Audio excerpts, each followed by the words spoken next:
Hey guys, hope you're having an amazing day and welcome to another video. And today I've got a firmware update for my AINAVI H5 H6 Android head unit. So let's get into it, shall we? It sure is one cold Canadian winter, guys. And the AINAVI H5 H6 is back in the notorious 2020 Toyota Corolla. I briefly switched out my G13 so that I can test out my microphone modification in the previous video, so make sure you check it out. I decided, well, to keep going and make an AINAVI update for you all, as it's been over a year since I bought and used the Android head unit as an absolute replacement for my OEM. And as you guys witnessed, what an amazing upgrade it is. So moving on, I'll be diving a bit deeper into how it's going and what I've done to bring my AINAVI unit up to date. A lot of you have been wondering how my 360 view cameras are holding up so far. It's safe to say that they've been working flawlessly in sub-zero temperatures. Obviously, I've noticed that the front and rear cameras constantly get quite dirty from all the salt and sludge. It really blurs the picture quite a bit, and very often. I end up cleaning it almost every day. Now to clean it, it's super important to carefully rinse the camera a bit and not rub it on the spot dry, as the salt and dirt can actually act as an abrasive on the lens. As for the AINAVI, the unit is just as solid as I first bought it. Most of you are aware from some of my recent comments, I did find some issues in connecting wireless Android Auto to the AINAVI. Sometimes it'll fire up immediately, other times it'll just stall, which I have to disconnect and reconnect Bluetooth to get it going. Also, panels do sometimes go missing. I'll have to press a few buttons to get it back. There's no fault to AINAVI. These issues only came to light recently due to Google constantly updating it throughout the past year. Bugs get introduced, which may cause some instability with the original Z-Link or firmware. Speaking of which, I'm still using the 2023 original firmware. No doubt recent models don't exhibit these issues. So I decided to ask AINAVI again if there are any recent firmware updates for my old H5 unit, using the chat on the AliExpress store. I detailed my issues and sent in some pictures. AINAVI support came back with a new firmware for me to download, as well as a short video tutorial which I was definitely willing to try out. Take note that it's been well over a year, so getting support for my old H5 is just fantastic. So kudos to AINAVI. First, I needed to prepare a USB stick using my PC. I made sure that I did a quick format on it using the FAT32 file system for maximum compatibility. Any other may not work with the Android unit.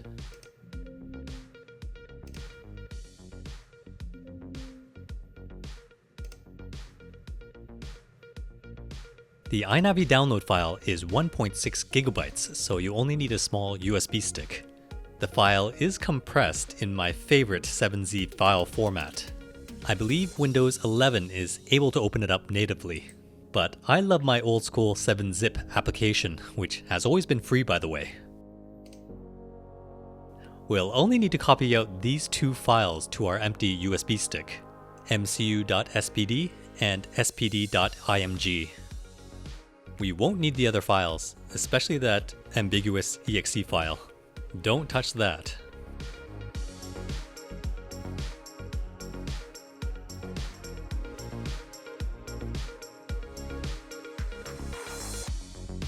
Once copied over, make sure you properly eject the USB stick.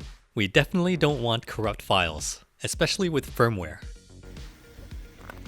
So what we need to do is start the car. This is super important to give the unit constant power, because we don't want anything to disrupt the update process.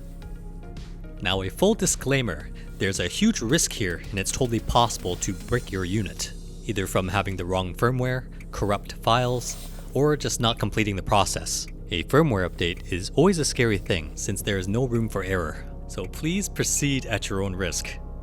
Now, if you did this in accessory mode, the car will shut off power at idle, so let's not have that happen. Make sure you back up any files and settings you have on the unit, because most, if not all, will be reset. As you can see, my existing firmware is extremely old. The MCU is a couple versions down. The system version still says September of 2023. though I admit nothing is truly wrong with that, aside from my recent Android Auto issues. If everything is good, let's begin the update. Insert the USB stick into one of the USB ports connected to the AINAVI unit. The system will automatically detect the new firmware files and ask if you wish to upgrade. We'll select yes. The system will then restart and enter its bootloader. At this point, you can only sit and watch it do its thing. Now be patient and don't touch it. Sometimes it'll look like it's not doing anything, but really just wait it out. I put a timer on so that you guys can reference how long it takes. I kind of found it odd to have that upgrade dialog count down to yes instead of no, since you could accidentally have that stick in there and not know it. So I hope AINAVI can change that.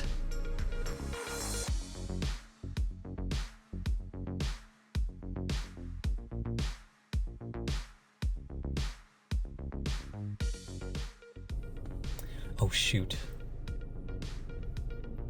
The camera settings.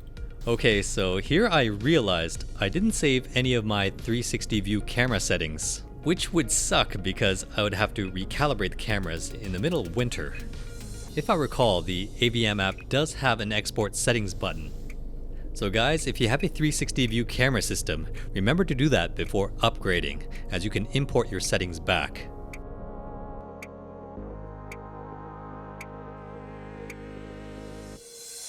For those of you who haven't read my replies in the AINAVI video comment section, the reason why I'm calling the AINAVI the H5 now, instead of the H6 in all my previous videos, is that last year AINAVI did some renaming of their models. This one I purchased in 2023 was the original H6, but now renamed as the H5. The H6 flagship now contains higher spec hardware than this one, so I thought I'd mention this now to clear up any confusion. And by the way, 96% of you are new viewers who haven't subscribed to this channel. I do hope to earn your subscription one day, so if today's the day, please hit that button as it helps me create more content like this for you guys. You may notice why I don't have my outer frame attached to my videos. It's only because I tend to leave it out, as it's easier for me to swap units and other things in and out, as I do it a lot, if you can imagine. Plus, I think it helped a little with cooling in the summer. So after about 7 minutes on my unit, you'll know when it's complete when it endlessly repeats this line and asks us to remove the USB stick. So we'll now go ahead and do that. The system will immediately reboot automatically.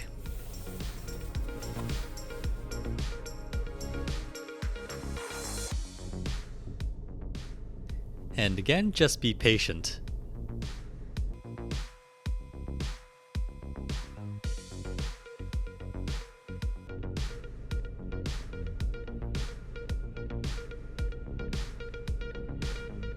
Now that we've successfully started up, I can right away see that my shortcuts have been reset, along with the majority of my settings like Bluetooth, Wi-Fi connections, my accounts. A lot of the factory and screen settings have returned to default, and interesting enough, some have remained the same. I suggest taking the time and go through the whole system again to configure the unit to your original preferences. So if we now look at the current software version, everything has been updated. And to my surprise, even Android 12 has been updated to Android 13, which is just fantastic. The firmware date now reads December of 2024. So did this update fix my original issues? After days of testing, that's an affirmative yes. Android Auto is now snappy again and loading up without any trouble. The panels haven't been disappearing either, which is great, so it looks like everything's been fixed. And for some miraculous reason, even my 360 view calibration seems to have stuck around despite the other camera settings being reset. Now, should you be updating your firmware? If nothing's wrong and you're happy with your current setup, it's definitely not a requirement. However, it doesn't hurt to check, especially if your unit is as old as mine. firmware updates are strictly up to the manufacturer. Some updates do contain security patches, just like our phones do. However, I'm citing on the lines of, if it ain't broke, don't fix it. The chances for things to go wrong is quite high if you don't know what you're getting into. I've seen many AINAVI units with different interfaces, so they're all model specific, so make sure you chat with AINAVI so that they can recommend an appropriate solution for you. All in all, as I said before, I'm still really pleased with AINAVI and their continuing support for the community. If you like this video, remember to hit that like button, post your comments below, and if you enjoy my content, please consider subscribing to this humble YouTube channel. Alright, cheers guys.